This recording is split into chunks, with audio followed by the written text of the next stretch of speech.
Chapter 3. How to Learn Faster. Over 40 years of mental research on learning and memory have given us 4 reliable concepts for facilitating learning. In a recent research study, scientists found that bringing 3 of these concepts into the classroom strongly affected student learning of complex engineering material. According to the study's co-author, Dr. Richard Baranek, the results exceeded everyone's expectations. Actually, they had a bigger influence, typically enhancement, than revamping curricula or teaching methods. So what are these 3 concepts? They are repeated practice at retrieving info, spacing learning sessions, and getting instant feedback. Here is how these principles were tested. Students registered in an upper-level Signals and Systems Engineering course at Rice University, went to lectures, and did homework assignments. However, they were also given follow-up issues to solve, spaced over 3 weeks of lectures.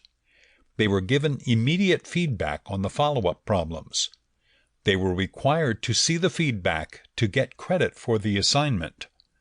This was done just because people are well known for skipping feedback information, which, ironically, is the single biggest source of information that is effective enough to improve their performance. The scientists also divided the class into 2 groups. In any normal week, half of the students were given the additional follow-up issues to solve, while the other half were not. Spacing the issues made students obtain information from past lectures, and this is what packs the punch in long-lasting learning. If you are only thinking about recalling material for a test the next day, and you are sure what material you are going to be tested on, it is possible to get away with simply cramming for the test. This type of learning is called massed practice. The problem with this method is that you'll forget the majority of the material in brief order. For sturdy learning, discovering you can rely on, distributed practice is far more remarkable. You simply space out your sessions over a certain time period and ensure that your sessions involve remembering what you learned before. The act of recovering previously learned material, when spaced out in this way, strongly impacts test performance. The results were clear: a 7% enhancement in test performance on material for which the students had done spaced follow-up problems. If that doesn't seem like much, note that this meant accomplishing a rating of 76% on multiple-choice questions compared to 69%, that is, attaining a C instead of a D in the course.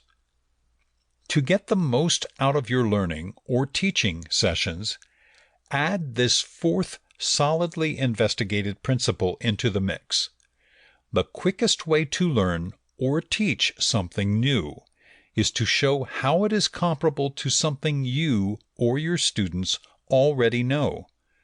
The more complex the material, the more crucial it is to use analogies that touch base with principles you already understand.